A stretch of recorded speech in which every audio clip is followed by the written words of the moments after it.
Hablemos de ciencia con Fefo. Fefo.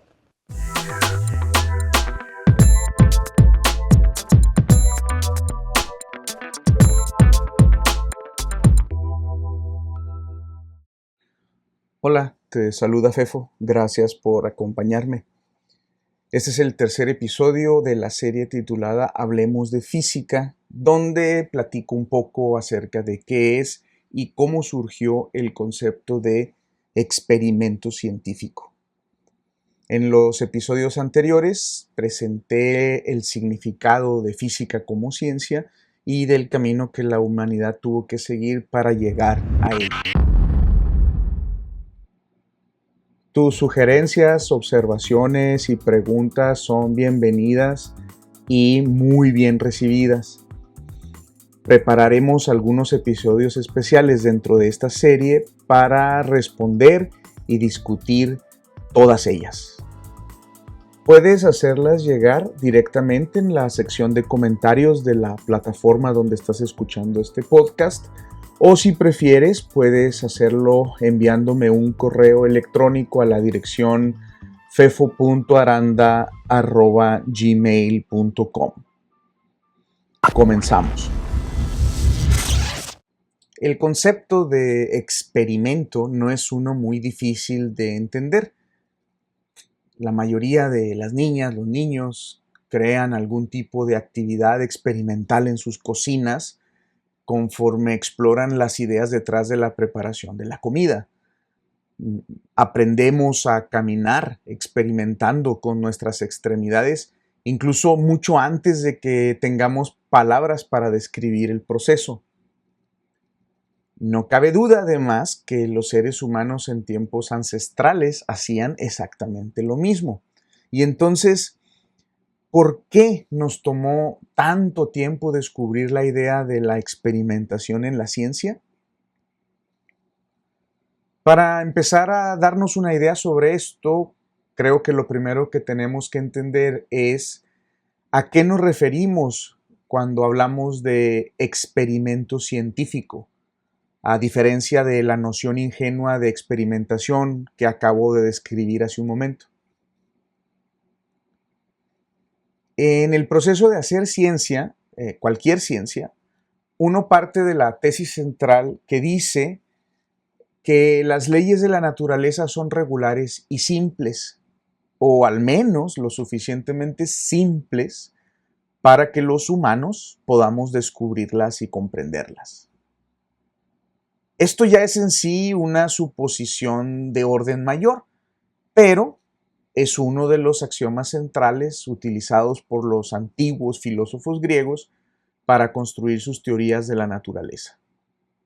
Entonces, una vez que se hace esta suposición, uno observa fenómenos en el mundo mientras trata de realizar algunas propuestas, algunas ideas sobre cuáles pudieran ser unas reglas sencillas que los expliquen. Este proceso de tratar de adivinar las reglas, al cual llamamos inducción, no es fácil y por lo tanto uno debe esperar equivocarse muchas veces. Después de todo, sabemos que la mayoría de los fenómenos en la naturaleza son bastante complejos e involucran muchas reglas físicas diferentes, todas trabajando de manera simultánea. Los griegos llegaron a este punto en el proceso científico de una manera exitosa, realizando algunas propuestas acerca, por ejemplo, del movimiento de la luz en los cielos. Pero por lo general no fueron más allá de simplemente escribir sus mejores propuestas, sus mejores intuiciones. El siguiente paso en el proceso tuvo que esperar al gran pensador árabe y experimentador Hassan ibn al-Haytham, también conocido en el mundo occidental durante la Edad Media como Alhazen. Alhazen vivió aproximadamente del 965 al 1040 de nuestra era y durante ese tiempo desarrolló una manera completamente nueva de hacer ciencia que involucraba más que la simple inducción y observación. Él, al igual que los griegos, vio patrones en la naturaleza y sugirió algunas leyes simples, pero luego dio un paso más allá. Alhazen diseñaría algunas pruebas para esas leyes, experimentos que pudieran ser repetidos y que pudieran dar pruebas sin ambigüedad sobre sus ideas. Hoy llamamos a esto el razonamiento deductivo o simplemente deducción. Dada una hipótesis, dada una teoría de cómo las cosas funcionan, tú la utilizas para predecir lo que sucederá sobre algo que todavía no ha sido observado y luego verificas y ves si lo obtuviste correctamente.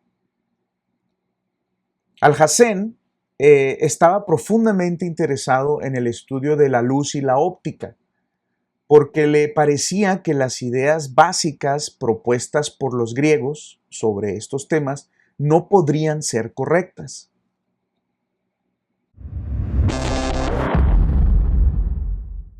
Muchos de los griegos antiguos habían argumentado que nuestros ojos producen la luz a través de la cual vemos los objetos, lo cual parece obviamente incorrecto para cualquier persona moderna, pero la idea fue bastante aceptada durante siglos.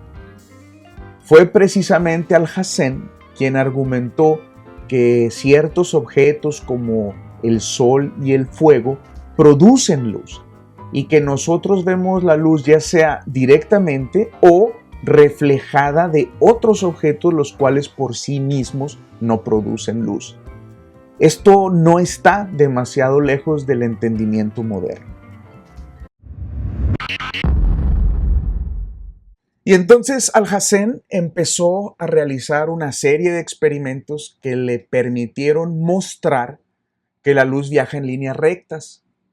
También realizó experimentos que mostraban que la luz cambia de dirección cuando se mueve de un medio hacia otro, como por ejemplo cuando pasa del aire al agua. Y también hizo experimentos para comprender cómo funcionan los espejos. Cuando publicó sus descubrimientos, él no solamente los enunció como hechos que deberían ser aceptados bajo su propia autoridad, no. En lugar de eso, él explicó en detalle cómo llevó a cabo sus experimentos, invitando a otras personas a realizarlos y verificar sus resultados. Esto era completamente nuevo. Alhazen argumentaba que la verdad detrás de la naturaleza estaba disponible para cualquiera que quisiera descubrirla, si es que uno estaba dispuesto a someter sus propias ideas a pruebas rigurosas. Él escribió lo siguiente: la obligación del hombre que investiga los escritos de los filósofos naturales, si aprender la verdad es su meta, consiste en hacerse enemigo de todo lo que lee y atacarlo desde todos los posibles lados. Él debe también sospechar de sí mismo conforme realiza su examinación crítica para evitar caer ya sea en prejuicios o en autocomplacencia. En otras palabras, no creas nada simplemente porque Aristóteles o Platón lo dijeron. En lugar de eso, debemos buscar datos y ver si estos datos están de acuerdo con sus argumentos. Noten que Alhazen nos hace poner atención acerca de no confiar en uno mismo durante este proceso. Richard Feynman, un físico muy famoso del siglo XX, decía que el primer principio para hacer ciencia es que no te debes engañar tú mismo y que tú eres la persona más sencilla de engañar. Por esta simple razón, muchos experimentos modernos se realizan a doble ciego, lo que significa que la persona que realiza el experimento y analiza los datos lo hace de manera que evita comparar con su, digamos, teoría preferida hasta el final, cuando ya sería difícil que sus prejuicios impactaran el resultado del experimento. Los experimentos de Alhazen fueron diseñados específicamente para probar sus ideas acerca de la naturaleza, y en ese sentido sus experimentos son no naturales, de acuerdo con la forma de pensamiento aristotélico, pero son no naturales en exactamente la manera necesaria para poder entender la naturaleza. El legado de Alhazen consiste en que hoy la ciencia no acepta nada que venga únicamente de la autoridad, del principio de autoridad. Las y los científicos son humanos, individualmente desde luego con prejuicios y creencias, algunas de ellas muy firmes, pero el campo de la ciencia como un todo insiste en que esas creencias se pongan a prueba de manera muy precisa y profunda antes de que puedan ser aceptadas dentro del canon del conocimiento científico. Y para poder ser útil, cualquier experimento debe probar una predicción clara que emerja de nuestras teorías acerca de la naturaleza. En el siglo XX, el filósofo de la ciencia Karl Popper argumentaría que para que una teoría o idea pudiera ser considerada como científica, entonces también tendría que ser falsificable. Esto es, debe ser posible probar que la teoría esté mal. Esta idea volverá a aparecer en nuestras discusiones cuando hablemos de la relatividad y de la mecánica cuántica. La asociación que Platón hizo acerca de los sólidos platónicos con los elementos de la Tierra no tenía ninguna predicción que pudiera ponerla a prueba. La idea de Alhazen de que la luz siempre viaja en línea recta, excepto cuando cruza materiales distintos, puede ser probada en muchas maneras distintas, diferentes. Y si esa idea se encontrara como falsa en tan solo uno de esos experimentos, entonces tendríamos la siguiente situación. Verificamos que el experimento no tenga un error y luego, si no lo tiene, el argumento inicial tendrá que ser modificado o incluso abandonado por completo. El proceso de hacer ciencia, que a veces se le llama el método científico, de muchas maneras es el proceso exactamente opuesto al que utilizó Euclides con la geometría y que los filósofos griegos habían admirado tanto. Euclides empieza con algunos axiomas muy simples, los cuales pueden ser tomados como reglas que gobiernan a toda la geometría. Con estos axiomas logra demostrar un gran número de teoremas sobre los círculos, los triángulos y otros objetos geométricos. Esto es, comenzó con las leyes fundamentales, las reglas fundamentales, luego, a partir de ellas, derivó cómo trabaja la geometría. Pero al hacer ciencia, nosotros empezamos primero observando cómo funciona el mundo. Luego intentamos trabajar hacia atrás y encontrar cuáles deben ser las leyes fundamentales o axiomas. Y en cada paso, cada ley propuesta debe probarse con experimentos que estén diseñados específicamente para mostrar que nuestra ley propuesta pueda ser incorrecta. Como veremos, la integración del experimento en la ciencia occidental esperó al trabajo de Galileo en el siglo XVI, aun cuando tuvo predecesores importantes como Roger Bacon en el siglo XIII, quien empezó a construir la cimentación. Una vez que la experimentación se extendió como una parte esencial del proceso científico, el crecimiento de la ciencia y con él el entendimiento de la naturaleza creció rápidamente. Pero, mientras eso se cocinaba, hubo progreso muy importante en un área de la ciencia enteramente diferente, una en la que la experimentación no era realmente posible. el estudio del cielo nocturno y de sus ritmos, la astronomía. La historia de la astronomía tampoco tiene un punto inicial, pero uno bueno para nosotros y para nuestros propósitos es con el filósofo griego Pitágoras, quien, como vimos anteriormente, vivió alrededor de 500 años antes de nuestra era. Previo a los antiguos pensadores griegos, la mayoría de las civilizaciones se conformaban con nociones pintorescas, un tanto caricaturescas de los cielos, como por ejemplo la del sol y el dios egipcio Ra, que viajaba en su lancha sobre el cielo cada día. Por otro lado, existieron algunas nociones sobre los cielos un poco más predictivas. Por ejemplo, los mayas en Mesoamérica habían logrado obtener predicciones muy precisas para el comienzo de las estaciones. Sin embargo, ninguna de estas ideas, de estas cosmogonías, explicaban por qué Ra iba alrededor de la Tierra cada día o por qué las estaciones ocurrían con esos intervalos tan regulares. Estas civilizaciones no proveían con una explicación significativa acerca de los patrones que veían. En otras palabras, no tenían un verdadero modelo de los cielos, el cual le explicara por qué el sol salía y se metía y por qué las estaciones cambiaban. Encontrar ese modelo se convirtió en una faceta central de los intentos que los griegos hicieron para entender su universo.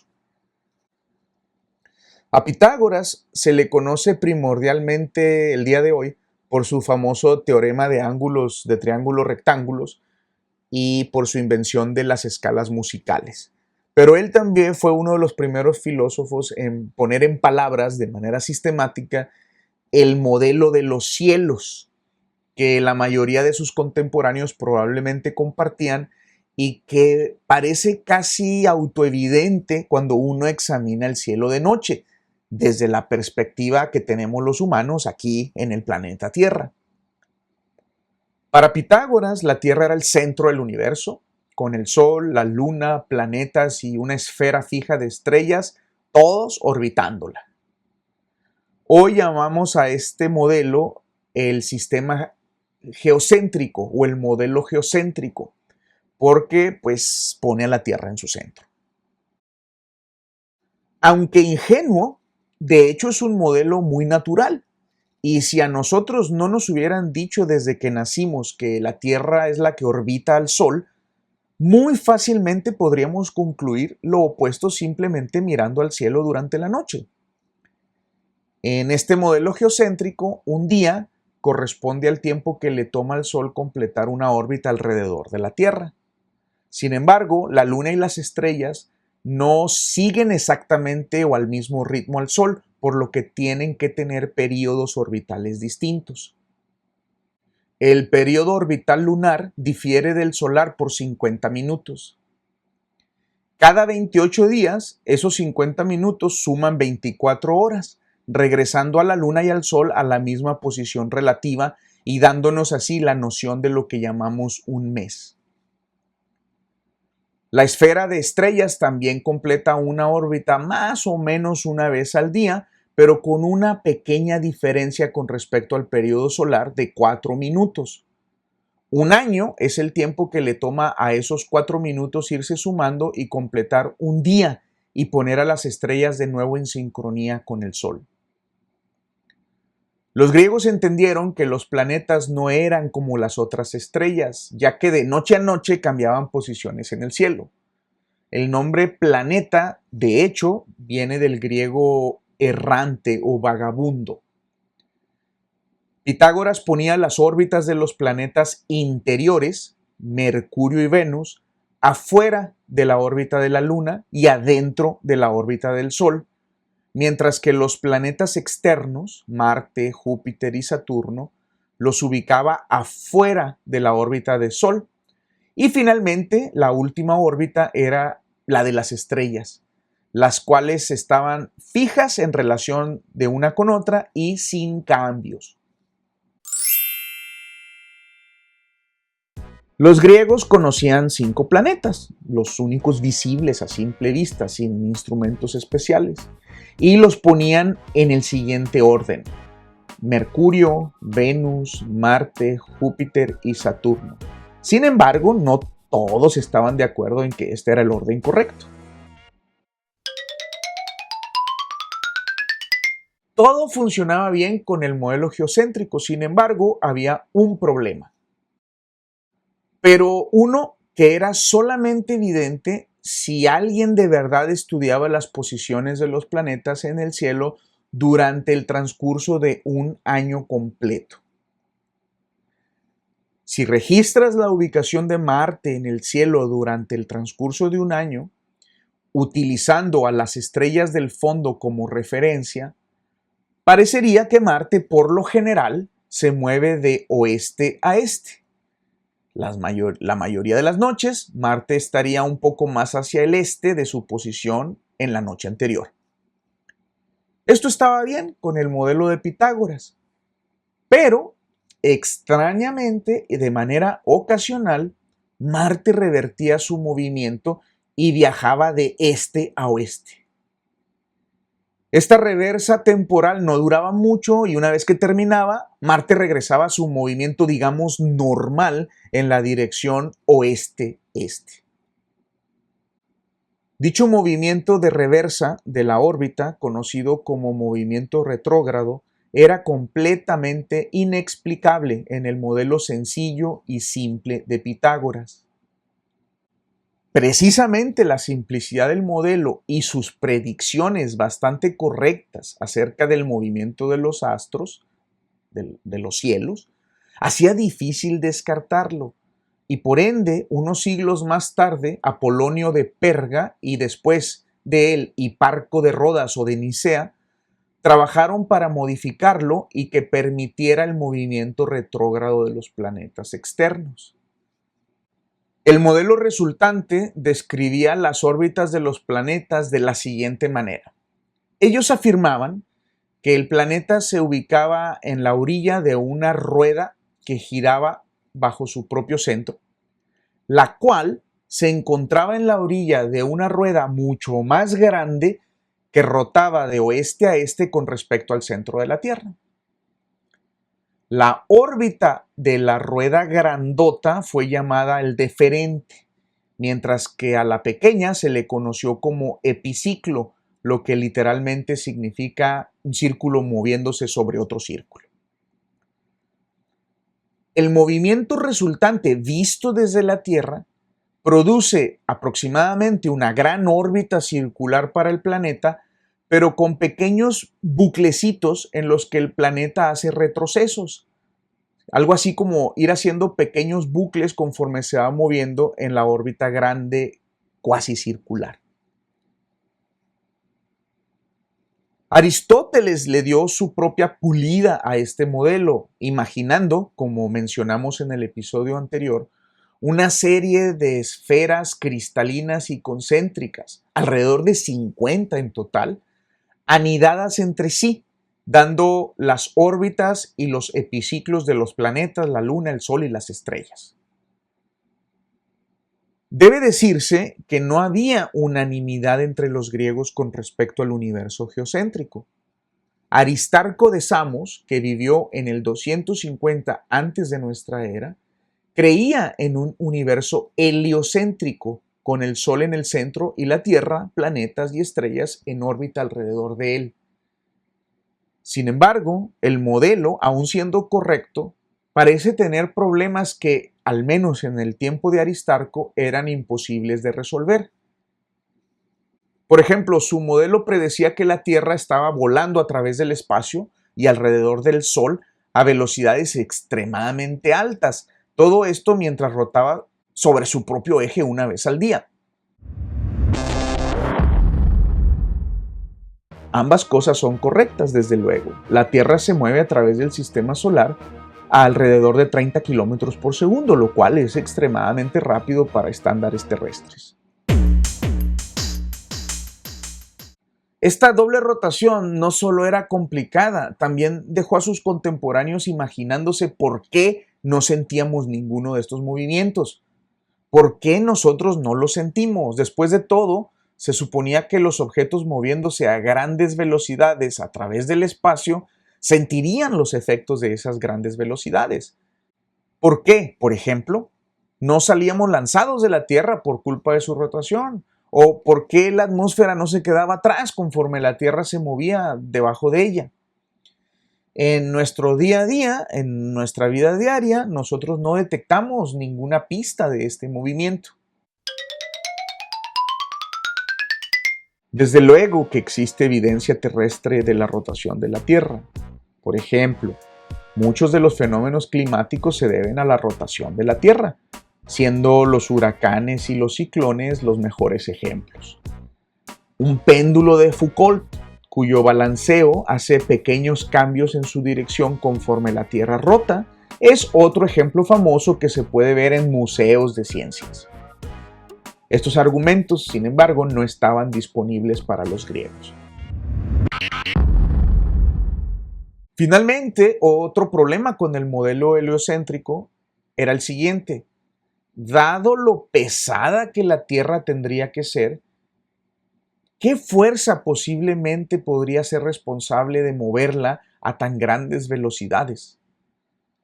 Recordemos las leyes de movimiento de Aristóteles que decían que los objetos pesados pueden ser movidos solo por fuerzas extremadamente grandes. Hay una situación aún más seria, la ausencia de paralaje estelar que observaban los griegos antiguos, algo a lo que regresaremos pronto. Dado todo esto, la simplicidad y el sentir intuitivo del modelo geocéntrico, este parecía ganar la competencia. Su victoria aparente fue sellada, además, por el trabajo de Claudius Ptolomeo, uno de los astrónomos más importantes del mundo antiguo, quien vivió entre el año 100 y el 170 de nuestra era, y quien sistematizó el modelo geocéntrico. Produjo un trabajo épico de matemáticas y astronomía, conocido el día de hoy como el Almagesto, que fue estudiado por siglos después, tanto en el mundo europeo como en el árabe. El nombre original de su trabajo era simplemente Tratado Matemático, pero hoy le conocemos por el nombre que los pensadores árabes de la antigüedad le dieron, el cual se traduce como el más grande. En su trabajo, Ptolomeo combinó el pensamiento filosófico griego con los datos astronómicos de Babilonia para obtener predicciones precisas sobre las posiciones de las estrellas, planetas, la luna e incluso las fechas de eclipses.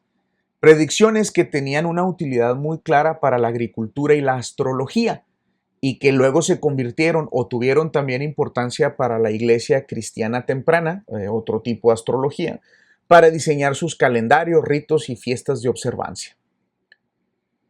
Probablemente no existió otro trabajo dentro del ámbito de la astronomía que fuese tan influyente hasta que llegamos a Copérnico 1400 años después.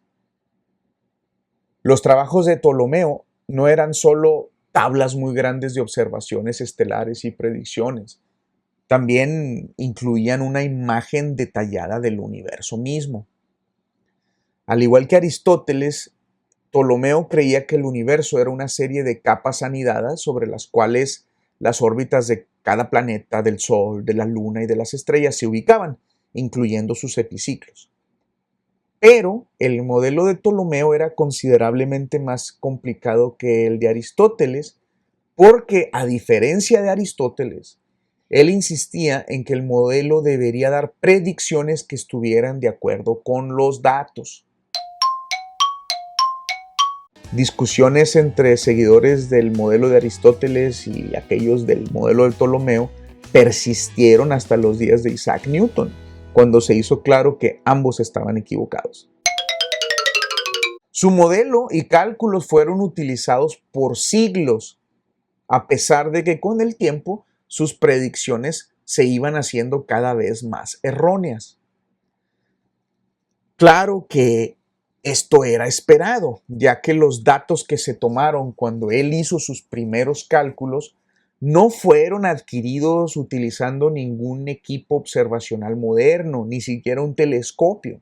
Y entonces, pequeños errores en los datos inevitablemente deberían acumularse en grandes errores en sus predicciones para periodos de tiempo suficientemente largos. Los errores se van propagando conforme pasa el tiempo.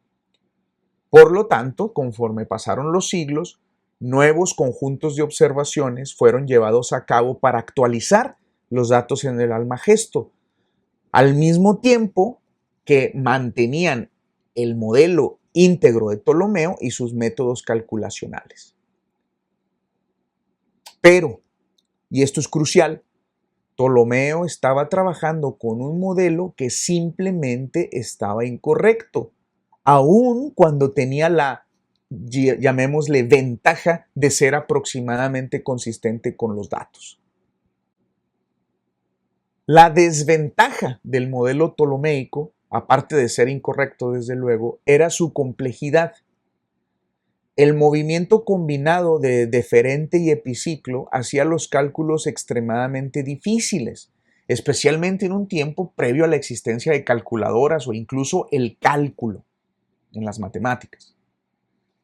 Cuando el rey Alfonso X de España, quien estaba muy interesado en astronomía, pagó por la creación de un conjunto de observaciones astronómicas actualizadas en el siglo XIII, al ser informado sobre las matemáticas necesarias para extraer las predicciones del modelo de Ptolomeo, dicen que dijo: si el Señor Todopoderoso me hubiera consultado antes de embarcarse en el proceso de la creación, yo le hubiera recomendado algo más sencillo. Irónicamente, se cree que los datos de las tablas que produjeron bajo el patrocinio de Alfonso X fueron utilizadas por Copérnico en el siglo XV, quien estaba intentando encontrar algo más sencillo, y al hacerlo comenzó una verdadera revolución en el entendimiento de nuestro universo. Como saben, en este espacio queremos hablar de ciencia, lo que en realidad nos permite hablar de cualquier cosa. Si tienen comentarios, quejas, sugerencias, peticiones, pueden contactarme a través del blog de Hablemos de Ciencia. La dirección es fefino.com, o envía un mensaje de correo electrónico a fefo.aranda@gmail.com.